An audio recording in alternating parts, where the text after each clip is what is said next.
Así que muchísimas gracias a ustedes por completar esta encuesta y ahora vamos a dar paso al bloque siguiente, así que la recibimos a Luciana Vázquez con un fuerte aplauso, por favor.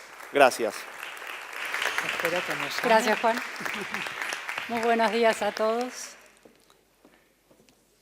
Bueno, vamos a presentar el primer caso de la mañana. La invito a Denise Abulafia a subirse al escenario. ¿Qué tal, Denise? Por favor. Gracias. Denise es fundadora y directora de Educatina. Bueno, así que vamos a empezar preguntándole qué es Educatina, un poco la historia y qué es, cuándo nació. Hoy voy a empezar por lo que soy. Hoy Educatina es una empresa que desarrolla programas de innovación tecnológica educativa para diferentes players o jugadores de la industria, porque mayoritariamente trabajamos con el sector público para impactar sobre la escuela pública, pero también trabajamos con colegios, con universidades privadas, con empresas, porque creemos que todo el ecosistema tiene impacto real en lo que son los aprendizajes de los chicos. Pero empezamos muy diferente. A ver, ¿cuándo empezaron? Empezamos en 2011. Hace poco. Bueno, sí. Empezamos en 2011 en realidad con una idea un poco loca. Yo soy científica, venía de estudiar neurociencias, me tocó viajar y vivir en distintos países de Latinoamérica y entender un poco que esta problemática de la que hablamos hoy durante estos días, en realidad es una problemática que tenemos en toda la región, diría en muchísimos países del mundo, que es que los chicos no están aprendiendo, que se aburren en la escuela, que nos cuesta mucho cambiar las resistencias en el modo de aprender.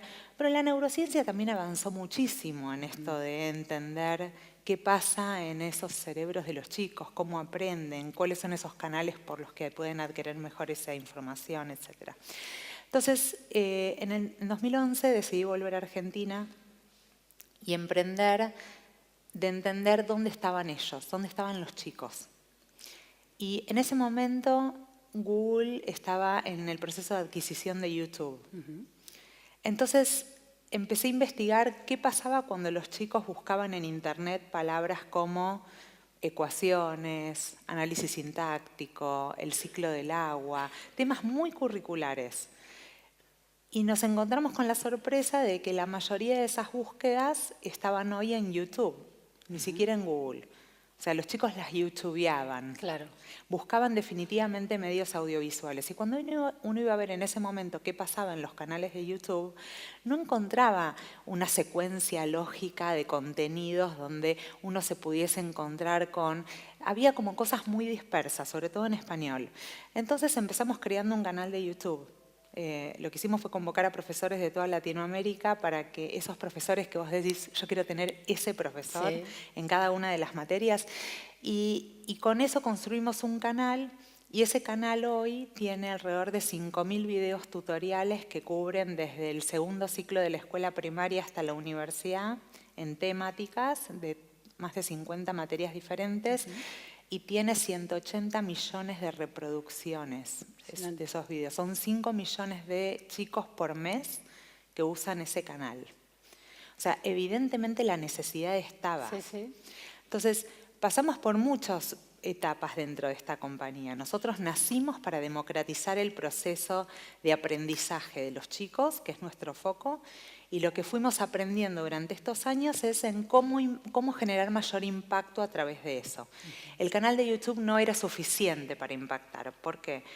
Porque... A pesar de la cantidad de volumen de clics que tenía. Exacto. ¿Por qué? Porque todavía hay una población muy grande de nuestros países que ni siquiera está accediendo a YouTube, que no sabe que puede aprender con YouTube y que no tiene los hábitos de aprender con YouTube. Que no tiene la conexión de Internet primero y después que no sabe usarlo, no tiene los hábitos. Aún que tuviesen la conexión y pudiesen ir a YouTube a ver un video de entretenimiento de un youtuber, no descubrieron que pudieran buscar en ese canal espacios de aprendizaje.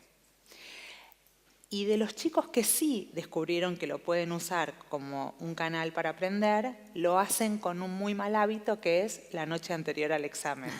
Presionados por el tiempo. Claro, por la Exactamente. urgencia. No tienen el hábito de poder utilizar eso como una herramienta permanente de búsqueda de Es información. un salvavidas de último momento. Exactamente. Que no tengo el profesor a mano, pero tengo la computadora a mano y trato de zafar con eso. Exactamente. Entonces, lo que empezamos a hacer a través de los años fue entender un poco cómo ligar esto que estaba pasando en un espacio que es muy virtual, que es esto de crear espacios de aprendizajes alternativos, Sí, donde sí. uno llega a muchísimos más chicos que lo que podés llegar creando incluso una red de 100 escuelas. Pero esos espacios se fueron acompañando de la articulación de, por ejemplo, cómo fuimos trabajando con los municipios. Los municipios, vos sabés que no son dueños de las escuelas. Sí, Las sí, sí, escuelas no son tienen influencia en provinciales. las políticas educativas. Exacto, pero sin embargo, a los municipios les preocupa mucho que los chicos se queden en la escuela, Claro. que no estén en la calle, que puedan aprobar, que sean buenos ciudadanos, que un montón de cosas que tienen que ver con que el chico vive en ese municipio. Antes de que avances en Sí. esa relación, contándonos sobre esa relación ya con los niveles muy locales o más macros de la política pública, quiero entender cómo hacen ese salto. Porque en principio, por lo que estás relatando, se plantea de una manera muy sencilla como una plataforma de distribución de contenidos que aprovecha YouTube. Y es uno a uno, es directamente con el chico que tiene una necesidad. ¿Sí? No hay intermediarios ahí. Hay una necesidad, el chico hace clic y entraba al tutorial que necesitaba. Y logran este volumen. Y de alguna manera hay una comprensión de que hay que sistematizar ese acceso y el uso de esa posibilidad. Y ahí es que dan el salto a la política pública, a tratar de alcanzar al dirigente municipal, inclusive provincial o nacional. En ese momento es...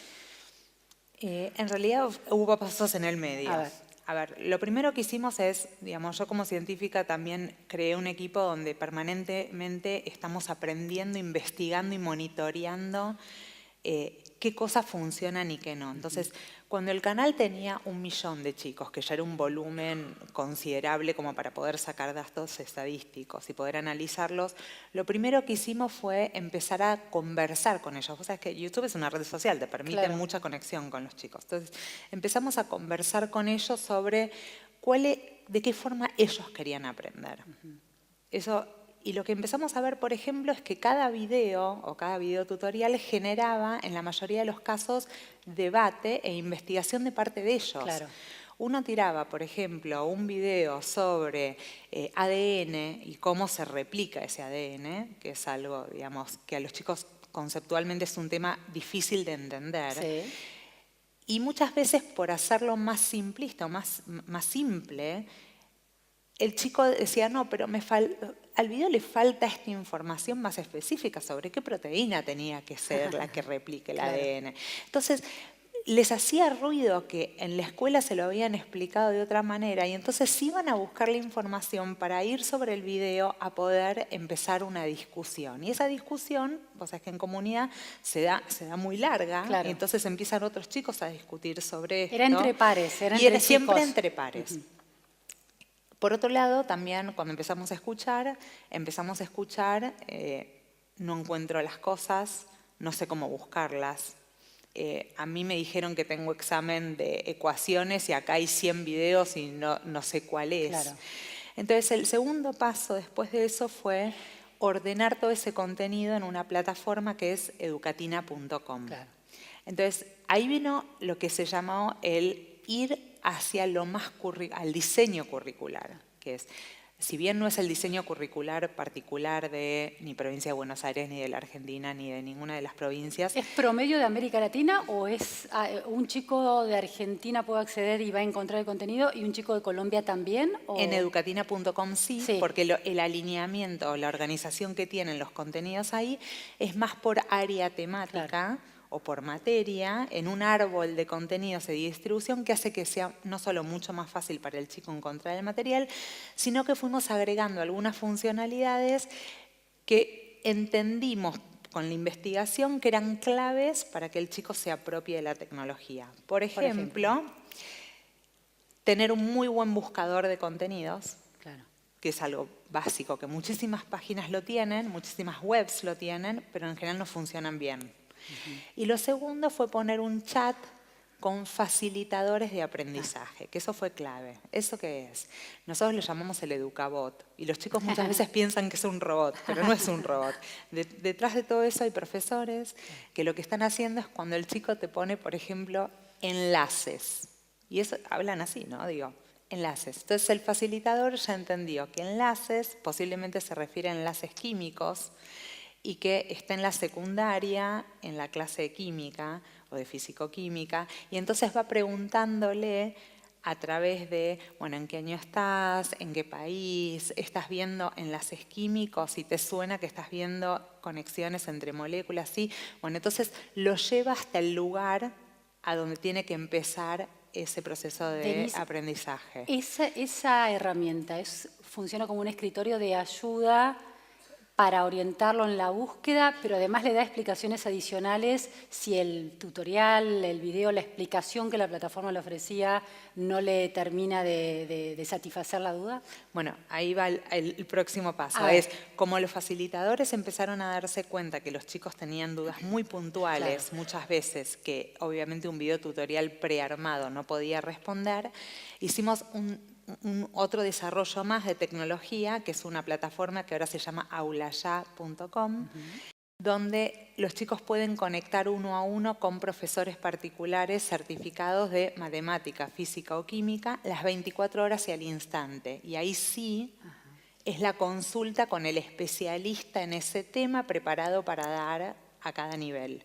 Entonces un chico de Colombia entra a las 2 de la mañana y dice, no entiendo esto de los enlaces moleculares o no entiendo cómo hacer este problema, que esto pasa mucho. ¿Qué pasa? Que en la educación tradicional los chicos van a la escuela, escuchan la clase exponencial teórica y después tienen que resolver toda la parte práctica solos en casa. Claro. Y cuando están en casa se traban, se frustran y no siguen. Sí, y los padres estamos superados ya por los niveles de conocimiento de los chicos de secundaria, por ejemplo. No tenemos cómo ayudarlos, Claro. con lo cual esto terminó siendo como un destraba que le permite al chico quedarse y poder seguir adelante con ese proceso. El tema es que, como nosotros nacimos con la misión de democratizar el acceso, estas plataformas solo son accesibles para aquellos chicos o padres que tienen posibilidad de pagar con medios electrónicos y que tienen posibilidad de pagar. Sí.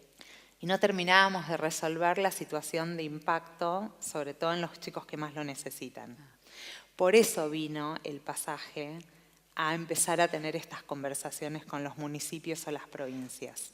Antes de avanzar con ese aspecto, al día de hoy, en el uso de chicos que acceden sin la intermediación del sistema educativo, ¿qué volumen hay y cuántos efectivamente recurren a la herramienta de Aula Ya con ese tutor que les explica casi personalmente los temas? Mira, en el canal de YouTube, te dije, hay alrededor de 5 millones de chicos por mes. En educatina.com hay más o menos 25.000 chicos por mes que lo que hacen es pagan una suscripción mensual y con eso acceden a todos los videos y además hay como 80.000 ejercicios, entonces pueden hacer exámenes todo el tiempo con autocorrección para ver cómo progresan, etc. Y Aula Ya tiene en este momento unos 8.000 chicos que todos los meses también pagan una suscripción mensual para poder acceder a minutos de consultas con estos tutores. ¿Son chicos de Argentina o son chicos de la región? Son chicos de Latinoamérica en general, también hay chicos de España, hay algunos chicos de Estados Unidos de habla hispana, pero el volumen obviamente de chicos en Argentina es alrededor del 25%, o sea, es un volumen significativo para nosotros. La escala estuvo dado por la herramienta clave de Internet, o sea, Internet es la góndola que llega a todos en principio. No a todos. No a todos, pero digamos, les enseña que esa es la oportunidad que hay para recorrer. Es donde está la mayoría de los chicos hoy. Con esa experiencia ustedes entonces comprueban que no todos están llegando, no todos los que podrían ser alcanzados por esa potencia de Internet, y ahí es que dan el salto al contacto con el sistema educativo. Sí, la primera razón es esta, hay un volumen muy grande de chicos a los que no estamos llegando y nos interesa llegar.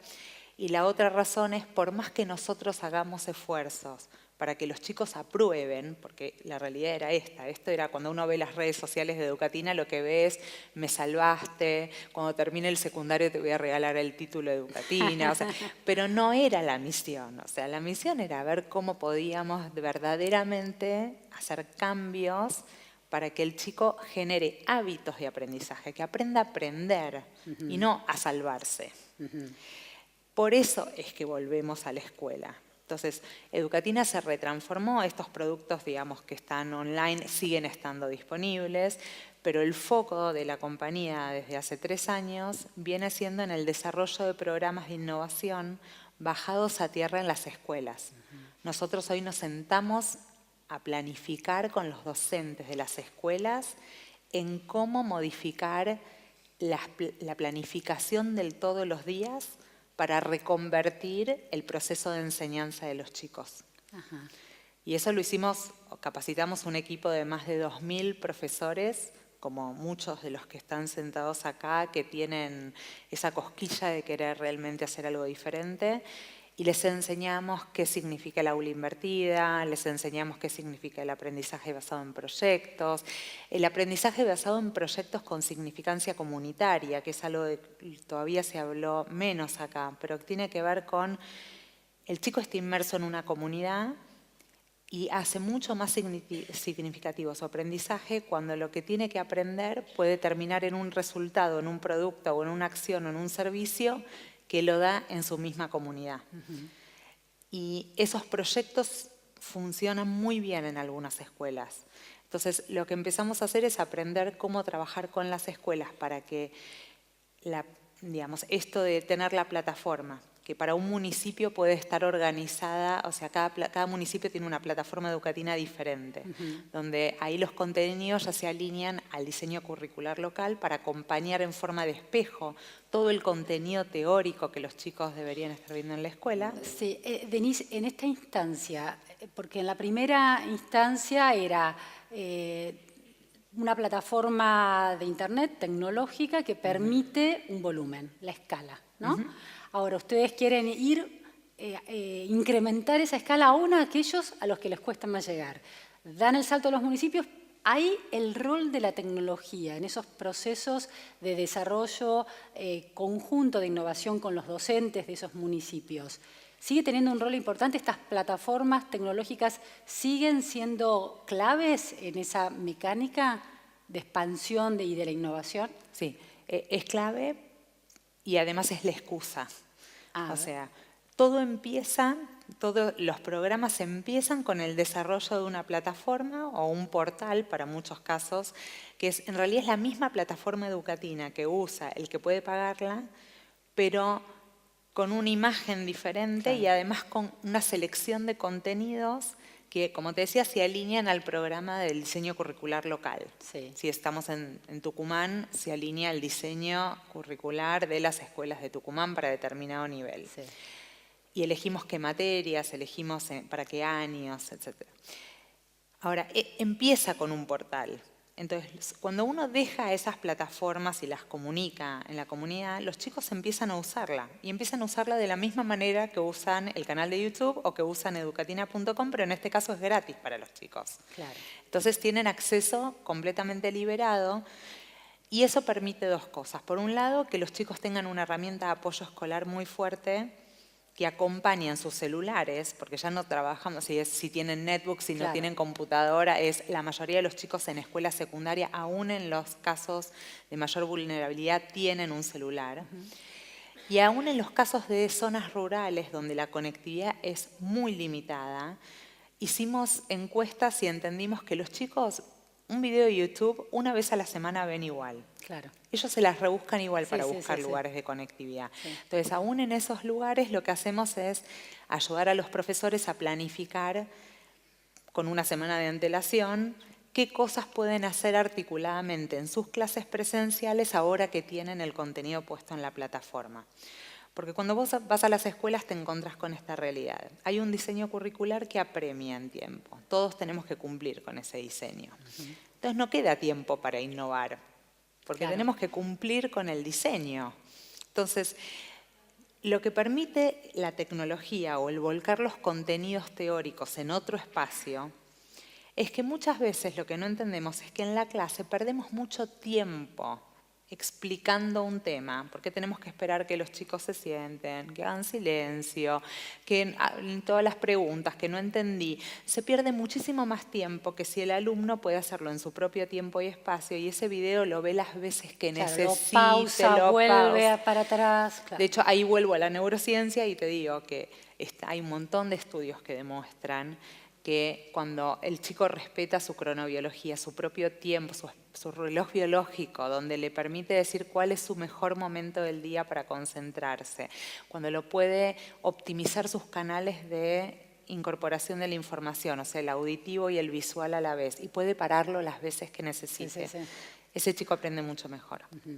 Entonces, uno pone el portal y los chicos igual llegan.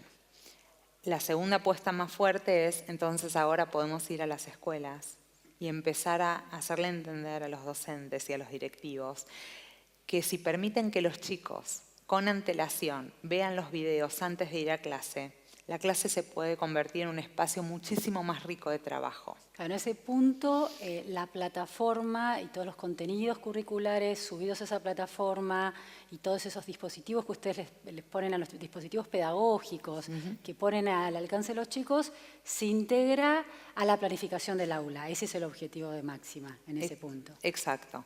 La idea es, como un objetivo de máxima sería que, por ejemplo, que el chico pueda ir a la plataforma, estudiar el tema de, por ejemplo, causas de la Guerra Fría y que después pueda llegar a la clase de historia y trabajar en equipos, trabajar en un proyecto colaborativo, desarrollar un montón de las habilidades blandas de las que hablamos hoy, trabajando con ellos y evaluando diferente, que no tiene que ver contenido el sí, es si se aprendió las causas o las consecuencias, es si pudo producir, por ejemplo, yo siempre digo bajado a tierra, es las planificaciones más lindas que hemos visto.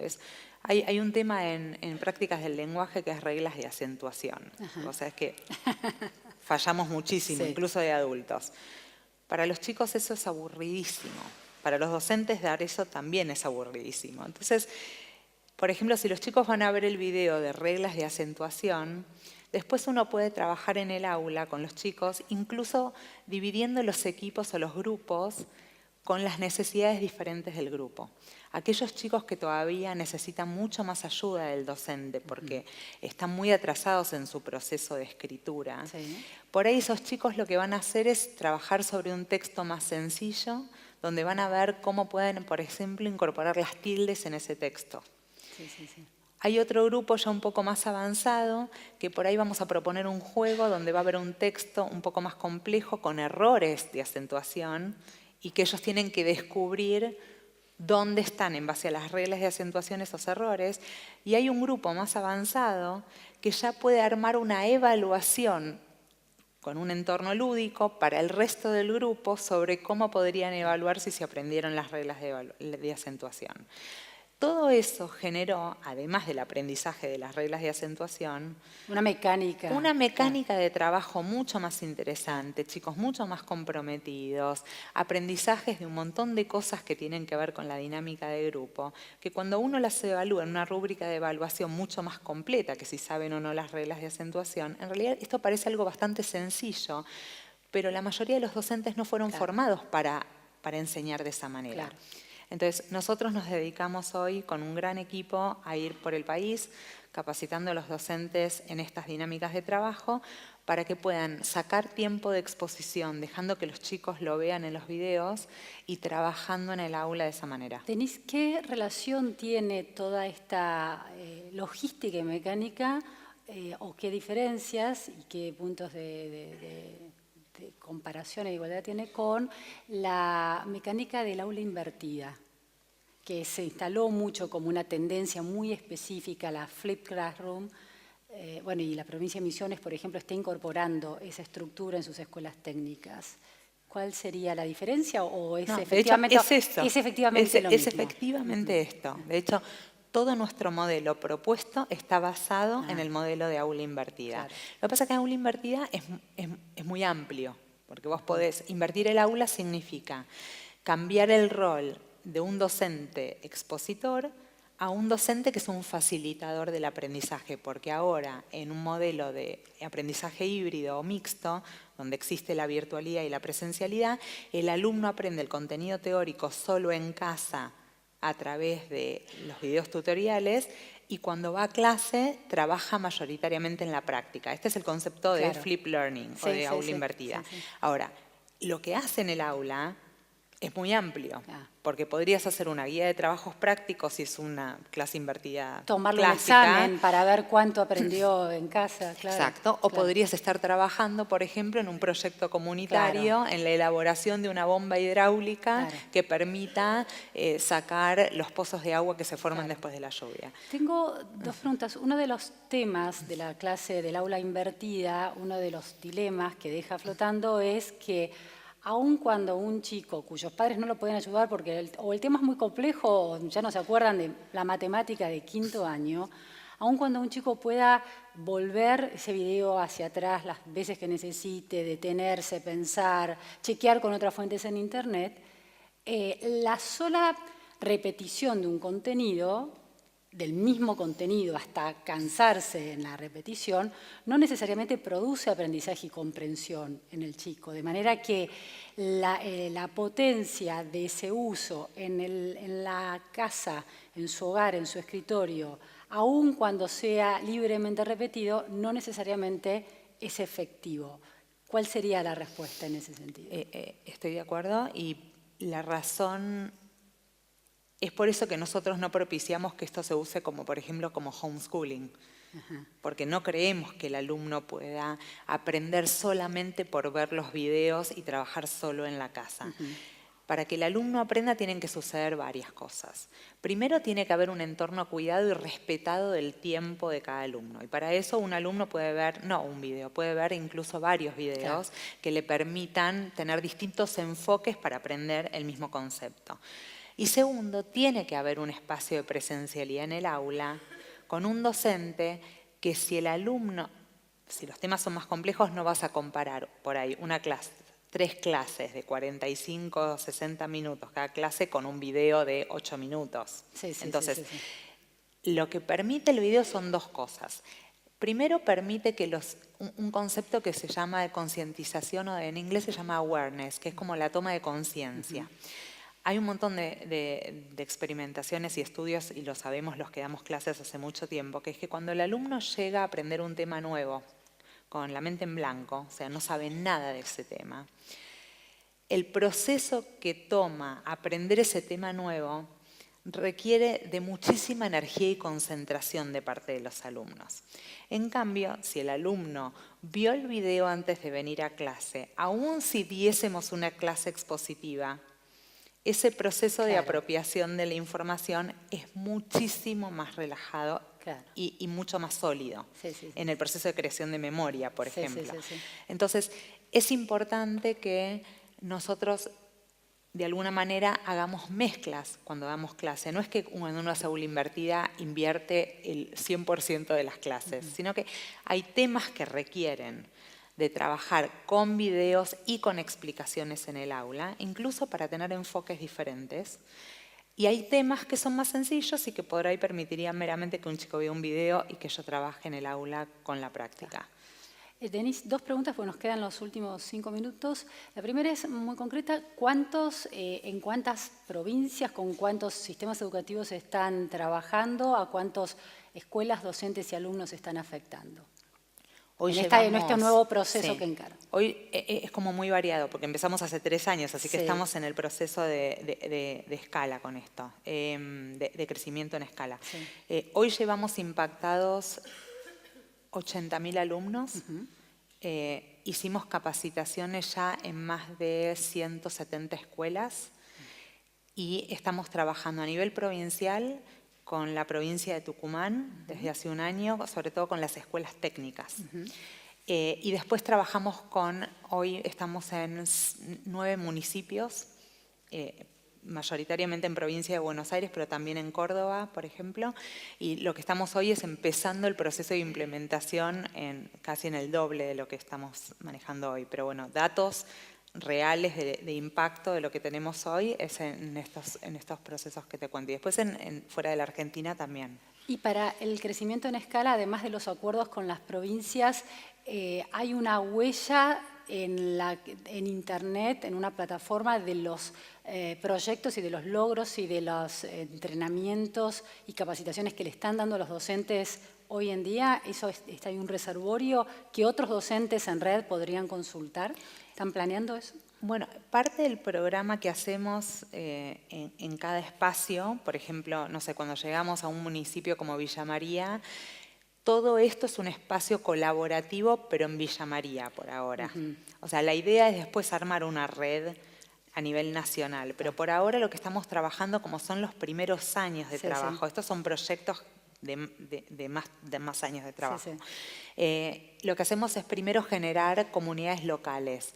Entonces, en esas comunidades locales, si bien nosotros ya hicimos un montón de contenidos, propiciamos enseñarle a los docentes cómo producir sus propios contenidos para colocarlos en la plataforma local. Y tenemos, por ejemplo, grupos cerrados de Facebook con los profesores innovadores del lugar para ponerlos también a ellos en un espacio donde se destaque su labor y puedan contagiar esa inspiración con otros docentes y empiecen a contar qué van aprendiendo en las prácticas y cómo planifican. Entonces, compartir sus planificaciones con otros docentes para que otros docentes la apliquen. La última pregunta tiene que ver un poco con la evaluación de toda esta experiencia. Sabemos que la alegría y los brazos abiertos con los que el sistema educativo recibió las nuevas tecnologías generó resultados paradójicos, porque en la manera en que se introdujo la tecnología en las aulas no terminó impactando en los aprendizajes, no se terminaron de comprobar un impacto realmente incremental en la mejora de los aprendizajes claves de los chicos, ¿no? Entonces, ¿cuál es tu experiencia en relación a, si tenés alguna conclusión de por qué eso no se logró comprobar, y cuál es tu experiencia en relación a lo que ustedes están haciendo en términos de mejora de los aprendizajes de los chicos impactados? Voy a empezar por el final. Lamentablemente todavía nosotros no tenemos mediciones. A ver, tenemos un montón de datos y de evaluación interna que estamos haciendo con cada una de las escuelas con las que trabajamos y los resultados son muy optimistas. Pero no hicimos todavía una seria investigación sobre el impacto real sobre los aprendizajes de los chicos, porque estos procesos requieren tiempo. Requieren tiempo de implementación, requieren tiempo de que empiecen a modelarse para cada uno de los territorios. Entonces, hoy estamos empezando a trabajar en ese proceso de investigación sobre resultados de impacto en el aprendizaje. Sin embargo, y desde mi punto de vista, el uso de las tecnologías adentro del aprendizaje para mí no es algo que deberíamos discutir. Esto tiene que pasar porque es parte de la realidad que estamos viviendo hoy. Como vimos, el mercado exige que los chicos aprendan y que sean digitales, no solo en usar las redes sociales, sino que aprendan a utilizar la tecnología, a hacer un buen uso de la tecnología para aprender toda la vida. Eso no está en discusión. Pero sí es verdad que en muchos casos la incorporación de tecnología en el aula no ha dado buenos resultados. Y hay muchas razones para eso. La primera es cuando uno está en las aulas, lo que ve es que cuando uno tiene que usar tecnología en el aula se encuentra con problemas de conectividad muy importantes, con que la tecnología falla y hace perder mucho tiempo de la clase. En una dinámica de clase de 80 minutos, si te perdiste 25 minutos para poder conectar a todos, ya perdiste prácticamente la clase. Es frustrante, se te dispersan los chicos. Entonces, hay muchas cosas que la tecnología, por eso nosotros lo que propiciamos en el aula invertida es que la escuela no necesita ni cañón, ni PowerPoint, ni tecnología, ni conectividad, ni nada. Con que el chico tenga en casa algún teléfono para ver un video o hacer una ejercitación, el aula puede ser un lugar de trabajo sin tecnología ni conectividad. Y en realidad lo que cambiamos es la metodología de enseñanza, que sí está súper comprobado que el abordaje del aula invertida tiene resultados muy concretos sobre el proceso de aprendizaje de los chicos. Bueno, Denise, muchísimas gracias. Conocer en detalle todo este emprendimiento fue muy valioso realmente. Muchísimas gracias a vos y a todos ustedes.